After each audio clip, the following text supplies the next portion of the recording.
American icons to European legends, the auto industry is witnessing the end of an era. Once proud car brands that ruled the roads for decades are now collapsing right in front of our eyes.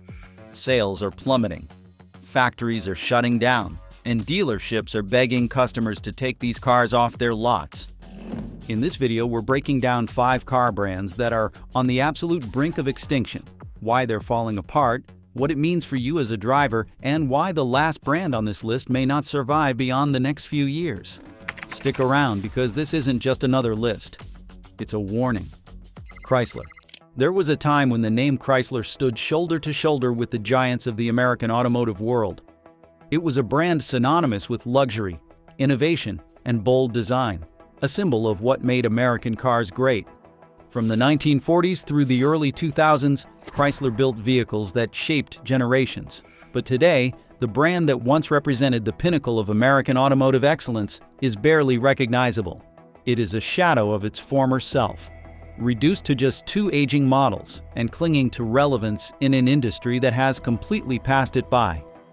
At the heart of Chrysler's decline is a brutal reality.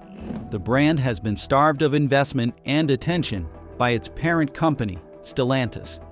Stellantis, a multinational conglomerate formed in the year 2021 through the merger of Fiat Chrysler Automobiles and Peugeot Société Anonyme, has made no secret of its priorities. The company's focus has shifted aggressively toward more profitable and globally recognized markets such as Jeep, Dodge, Peugeot, and Ram. Meanwhile, Chrysler has been left in the dust, a once proud nameplate now considered expendable within its own corporate family. This neglect is most evident in Chrysler's lineup, or rather the lack thereof. Today, the entire Chrysler catalog consists of just 2 models, the Chrysler 300 sedan and the Chrysler Pacifica minivan. That's it. The 300, once a bold and muscular full-size sedan that combined American luxury with brute force performance, has not seen a significant redesign in over a decade. Its aging platform and outdated technology are no match for the competition, and consumer demand for large sedans has collapsed in favor of sport utility vehicles and crossover vehicles. The Pacifica, on the other hand, is Chrysler's last meaningful attempt to stay relevant in the family vehicle market.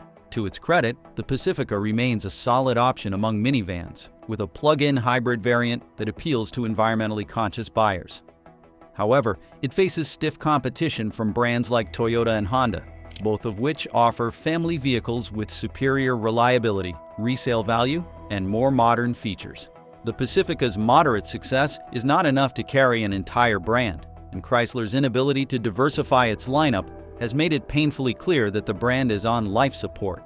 The sales figures tell a grim story. Chrysler's annual sales in the United States have plummeted from over 200,000 units in the early 2000s to fewer than 100,000 units in recent years. In an era where electric vehicles and crossover vehicles dominate showrooms, Chrysler's lack of innovation has left it completely out of step with market trends. Competitors such as Ford Motor Company and General Motors have embraced electrification and autonomous driving technology, investing billions of dollars to ensure their relevance in the future. Chrysler, by contrast, has done almost nothing. The reason for this stagnation is simple. Stellantis has no interest in pouring resources into Chrysler, when other brands under its umbrella are far more profitable. The parent company has continuously slashed Chrysler's development budget, choosing instead to focus on expanding the electric vehicle portfolios of Jeep, Peugeot, and Fiat. This deliberate corporate strategy has left Chrysler unable to develop fresh models, integrate cutting-edge technology, or even maintain the consumer enthusiasm it once enjoyed. There have been discussions within Stellantis leadership about repurposing Chrysler entirely. Some proposals suggest that the brand could be folded into Dodge or Jeep, possibly becoming a sub-brand dedicated to premium transportation solutions or electric mobility. However, these plans remain speculative and, more importantly, would require a level of financial investment and strategic commitment that Stellantis has shown no interest in providing. What makes Chrysler's decline even more tragic is that it didn't have to be this way. In the past, the brand demonstrated an ability to reinvent itself. In the 1980s, Chrysler survived bankruptcy by introducing innovative products like the minivan and strategic partnerships with international automakers. But those days of reinvention are long gone.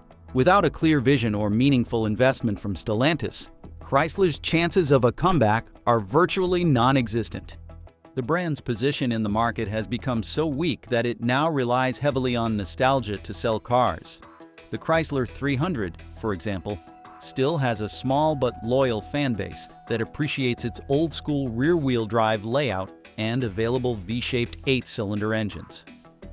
But that fan base is aging, and younger consumers are simply not interested in a sedan that feels like a relic of the early 2000s. Meanwhile, the Pacifica continues to fight an uphill battle against better-known and better-funded competitors. But Chrysler is not the only household name quietly fading away. But before we reveal the next brand, take a second to hit that subscribe button right now. Because the truth is, the collapse of these legendary car brands is only the beginning. Every week, we expose the brutal reality behind the auto industry. The bankruptcies, the secret deals, and the shocking decisions automakers don't want you to know about. So if you care about where your money's going and want to avoid being stuck with a dying brand, make sure you subscribe. Mini, a mark of BMW. Small, agile, and bursting with personality, Mini was the car for people who didn't want to blend in. It stood for individuality, fun, and a minimalist approach to driving. But fast forward to the year 2025, and the brand that built its name on being unique has lost nearly everything that made it special. The most ironic part of Mini's downfall is that it stopped being Mini. Over the years, the brand's vehicles have grown larger, heavier, and bulkier, distancing themselves from their original charm.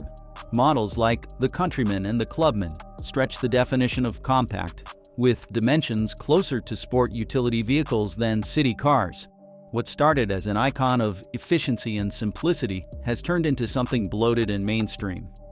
A far cry from the minimalist motoring experience that made the brand famous. This identity crisis has done serious damage. In the last 5 years alone, Mini's sales in the United States have dropped by almost 40%. In the year 2018, the brand sold more than 43,000 units nationwide. By the year 2023, that number had plunged to just over 26,000. That is not a minor slip, it is a collapse. For a brand that once symbolized cool urban driving, these numbers reveal how far it has fallen. So, what went wrong? Much of Mini's decline can be traced back to its misguided attempt to enter the premium market. Originally beloved because it was affordable and accessible, Mini began to raise its prices, trying to compete with luxury brands. The problem is, it never offered the features or prestige to justify those price increases. Mini's higher prices pushed away its core audience, but the brand's product decisions only made things worse. Its attempts to break into the electric vehicle market failed to make an impact. When Mini introduced the electric hardtop, it hoped to capture the growing number of drivers looking to make the switch to battery power. But the result was underwhelming. The vehicle's range, performance, and technology could not compete with heavy hitters like Tesla and Hyundai. Where competitors were innovating, Mini was simply trying to keep up and failing. Beyond the electric vehicle flop, Mini's overall product lineup has become stale and uninspired. The brand used to stand for fun, quirky cars that made you want to drive. Today, its offerings feel like any other vehicle on the road, just smaller and more expensive. There is no longer a clear reason to choose a Mini over a Mazda, Hyundai, or even a Honda. The automotive landscape is filled with affordable, sporty vehicles that deliver more value, better reliability, and stronger resale value. Mini's troubles extend beyond the cars themselves. Dealerships across the United States are feeling the pain as well. With sales steadily declining, many Mini dealers are left with unsold inventory piling up on their lots. They are forced to offer steep discounts and promotional incentives just to move units, which in turn hurts the brand's profitability even further. When customers see Mini vehicles heavily discounted, it sends a message that demand has dried up, and that is exactly what is happening. What's worse, Mini's attempts to fix the problem have fallen flat. Instead of returning to its roots and focusing on affordability, simplicity, and fun, the brand has doubled down on premium positioning and expensive special editions. But buyers looking for status symbols are not interested in a brand that has lost its cultural relevance. And buyers looking for value know they can get a better deal elsewhere. Mini is stuck in no man's land, unable to attract either group. For longtime fans of the brand, this decline is heartbreaking. Mini was never supposed to be about profit margins and corporate positioning. It was supposed to be about the joy of driving something different, something that stood out in a world full of boring, oversized cars. But by chasing the wrong market and losing sight of its original identity, Mini has become just another struggling automaker. Looking at the numbers, it is clear that Mini's future in the United States is hanging by a thread. Industry experts believe that without a radical shift in strategy and serious investment in new products, Mini could disappear from American roads entirely within the next few years. For a brand that once represented freedom, individuality, and a love of driving, that would be the ultimate tragedy. And while Mini may have lost its charm, the next brand on our list has lost something even more critical: consumer trust. Nissan. Few names in the automotive world have experienced a rise and fall as dramatic as Nissan. Once considered one of the pillars of affordable, reliable, and forward-thinking cars, Nissan's collapse over the past decade is nothing short of astonishing. At its peak, Nissan was a force to be reckoned with, commanding more than 8% of the entire United States automotive market. Today, that market share has been slashed in half, falling to just over 4%. A catastrophic drop that reflects deeper, systemic failures within the company. To understand the scale of Nissan's decline, you have to look beyond sales figures and into the very core of its operations. The company that once built a reputation on solid, dependable vehicles has spent the past several years unraveling. In its home country of Japan, Nissan's financial struggles have reached an almost unimaginable low. Year-over-year profit losses have soared to a staggering 99% decline, leaving the company on the brink of bankruptcy. This is not a minor setback, it is an implosion. The situation became so dire that Nissan entered merger discussions with another Japanese automotive giant, Honda. On paper, this merger would have created a formidable force, combining resources and market presence to help both companies survive in an increasingly competitive global market. However, those talks fell apart. The collapse of the merger negotiations exposed not only Nissan's financial desperation, but also a severe lack of strategic vision and operational stability within the company. Nissan's leadership could not convince Honda's executives that their house was in order, and they were right. Nissan's fall is even more tragic when you consider what it once represented in the automotive industry. The company was a pioneer in electric vehicles, long before it became trendy or profitable. When Nissan introduced the Leaf in the year 2010, it was the first mass-market, fully electric vehicle available in the United States.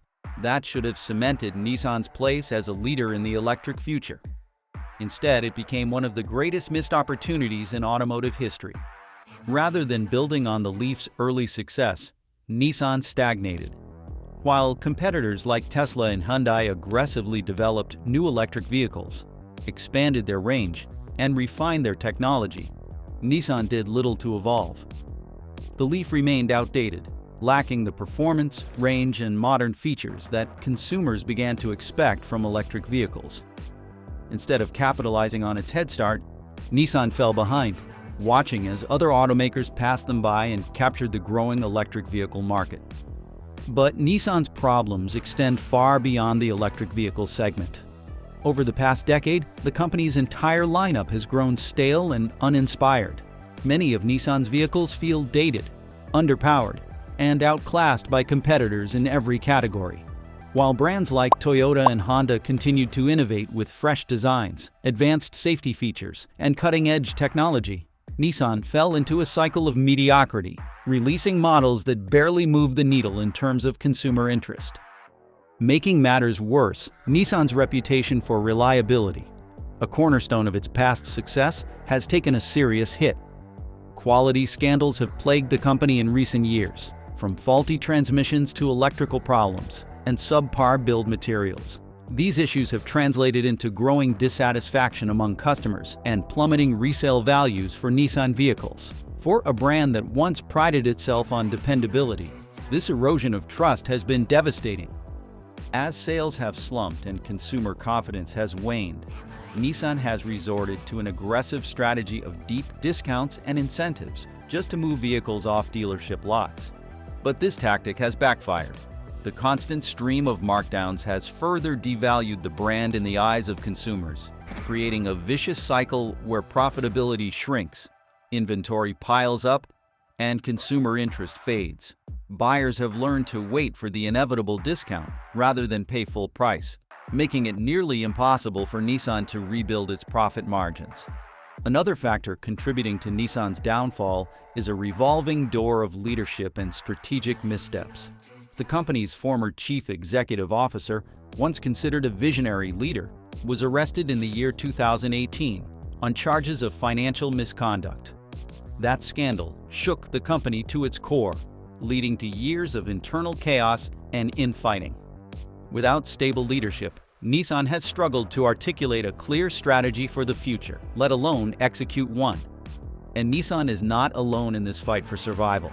As bleak as its outlook may be, the next brand on this list is in an even more precarious position. This next automaker barely even registers on the map anymore, and its fading presence could mark the next chapter in the slow collapse of once great car brands. Mitsubishi. From the rally-bred Lancer Evolution to the sporty Eclipse, the brand carved out a unique space in the automotive world.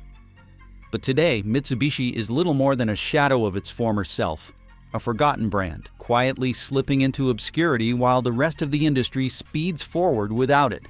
Mitsubishi's decline is not sudden. It has been years in the making. In the United States, the brand's market share has fallen to less than 1%.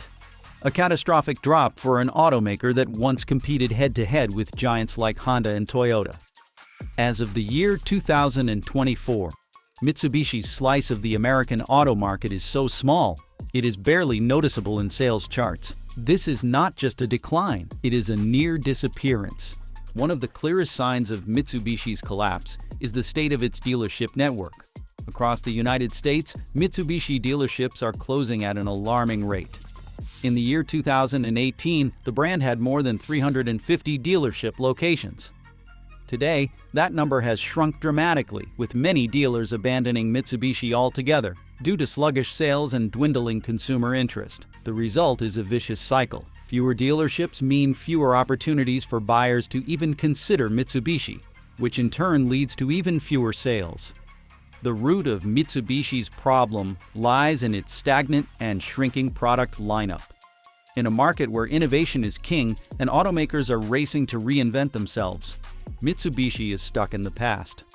The brand's entire presence in the United States is now propped up by a handful of models, most notably the Outlander. But even this vehicle, once considered a solid choice in the crowded crossover segment, has become outdated. While competitors like Toyota, Honda, and Hyundai continue to refine and modernize their offerings, Mitsubishi has done little to keep pace. The Outlander itself is a symbol of Mitsubishi's stagnation.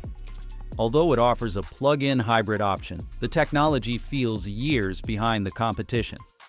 The vehicle's interior, performance, and feature set have struggled to match the standards set by rivals, such as the Toyota RAV4, Honda CR-V, and Hyundai Tucson. Consumers today expect advanced driver assistance systems, seamless connectivity, and cutting-edge fuel efficiency. Mitsubishi's offerings fall short on nearly every front, leaving little reason for buyers to choose them over better-known, better-equipped alternatives. Perhaps the most damaging aspect of Mitsubishi's current situation is its lack of a clear vision for the future. While the rest of the industry has embraced electrification and sustainability, Mitsubishi has failed to chart a viable path forward. There is no strong electric vehicle strategy, no aggressive push toward hybrid technology, and no significant investment in innovation. In an era where consumers are increasingly concerned about the environment and the long-term viability of their vehicle purchases, Mitsubishi's absence from the electric revolution is a glaring weakness. Globally, the brand's perception is deteriorating as well. Mitsubishi was once respected around the world for its engineering and affordability. Today, it is seen as outdated and irrelevant. Markets in Asia, Australia, and Europe have all witnessed similar declines in Mitsubishi's presence and influence. While the company still operates in these regions, it is fighting an uphill battle against domestic and international rivals, who have continued to innovate and adapt. The financial consequences of this decline are already visible. Annual sales numbers continue to fall year after year, and analysts predict that if this trend continues, Mitsubishi may be forced to exit the United States market entirely within the next 2 years. The costs of maintaining a dealership network, supporting aging models, and attempting to compete without a clear product roadmap are simply unsustainable.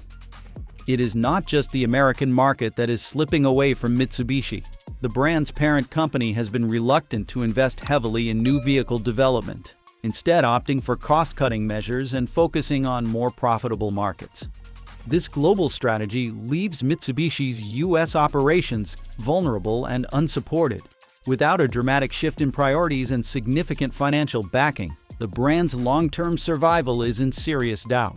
For longtime fans of Mitsubishi, this decline is difficult to watch. The brand once offered vehicles that were affordable, dependable, and even exciting. But those days are long gone. The Mitsubishi of today is a shell of its former self, stagnant, uninspired, and ignored by a market that has moved on. Mitsubishi may be fading quietly, but the next brand is facing a much louder downfall, one filled with broken promises, expensive repairs, and almost no future in America. Alfa Romeo. Few names in the automotive world evoke as much emotion as Alfa Romeo. Known for its distinctive Italian flair, elegant design, and passionate engineering, the brand has long been associated with beauty and performance. In its heyday, Alfa Romeo was a symbol of excitement and romance, a brand that promised to make every drive feel like a winding road through the Tuscan hills. But in the United States, that dream has unraveled. After a highly anticipated return to the American market, Alfa Romeo has failed to live up to the expectations it once inspired, and today it stands on the edge of extinction. Alfa Romeo officially exited the United States in the early 1990s after years of struggling with poor sales and a tarnished reputation for reliability. For more than 2 decades, the brand remained absent from American roads. Then, in the year 2014, it made a comeback with the launch of the Alfa Romeo 4C, a lightweight sports coupe that was meant to signal a new era. This was quickly followed by the Giulia sedan and the Stelvio Sport utility vehicle, 2 models that were supposed to solidify the brand's place in the luxury performance market. Hopes were high, and for a brief moment, it seemed like Alfa Romeo was ready to rewrite its American story. But things did not go according to plan. Despite the brand's rich history and undeniable charm, Alfa Romeo has failed to win over the American consumer. One of the biggest reasons is reliability, or more specifically, the lack of it. Alfa Romeo vehicles have consistently ranked near the bottom in quality and dependability surveys. Owners have reported a wide range of issues, including transmission failures, electrical problems, and faulty sensors. These are not minor annoyances. They are deal breakers in a market where reliability is often the most important factor in purchasing decisions. Even more damaging is the cost of ownership. Repairs on Alfa Romeo vehicles are notoriously expensive, and replacement parts can be hard to find. For buyers expecting a hassle-free luxury experience, Alfa Romeo has delivered the opposite. In an era where brands such as Lexus, Bayerische Motorenwerke, and Mercedes-Benz offer not only performance but peace of mind, Alfa Romeo's reputation has become a liability rather than an asset. As a result, many buyers simply avoid the brand altogether, no matter how beautiful the design or thrilling the drive. Sales figures reflect this rejection. In the past year, Alfa Romeo sold fewer than 20,000 vehicles in the United States. To put that into context, Bayerische Motorenwerke sells that many vehicles in a single month. Even niche electric vehicle startups have begun outselling Alfa Romeo, further highlighting just how far the brand has fallen behind. With such low volume, Alfa Romeo is no longer a competitive force. It is a boutique brand clinging to relevance. The situation is made even more precarious by the stance of its parent company. Alfa Romeo is part of Stellantis, a global automotive conglomerate formed by the merger of Fiat Chrysler Automobiles and Peugeot Société Anonyme. Stellantis oversees a portfolio of more than a dozen automotive brands, including Jeep, Dodge, Ram, Peugeot, Opel, and Citroën. With limited resources and intense competition within its own family, Stellantis has made it clear that underperforming brands are at risk. Alfa Romeo's disappointing sales and costly reputation make it an obvious target for downsizing, or even complete withdrawal from the United States market. Complicating matters is Alfa Romeo's brand identity. While it aims to compete with German luxury giants, it lacks the brand recognition and trust that those companies have spent decades cultivating. American buyers tend to be conservative when it comes to luxury purchases, gravitating toward brands with proven track records. Alfa Romeo, despite its beauty and pedigree, feels unfamiliar and risky. The Giulia and Stelvio may offer sharp handling and stylish exteriors, but they fail to deliver the confidence and long-term value that consumers expect in this segment. Alfa Romeo has tried to differentiate itself with passionate marketing and emotionally charged design language, but these efforts have not been enough. Its vehicles continue to suffer from quality issues, and the lack of a comprehensive dealership network makes it difficult for buyers to find service or support. For a brand trying to rebuild its reputation, these gaps in infrastructure are devastating. So there you have it. 5 car brands on the absolute brink of extinction. Which one surprised you the most? Let us know in the comments below. And if you want to stay ahead of the next big shakeup in the auto industry, make sure to subscribe.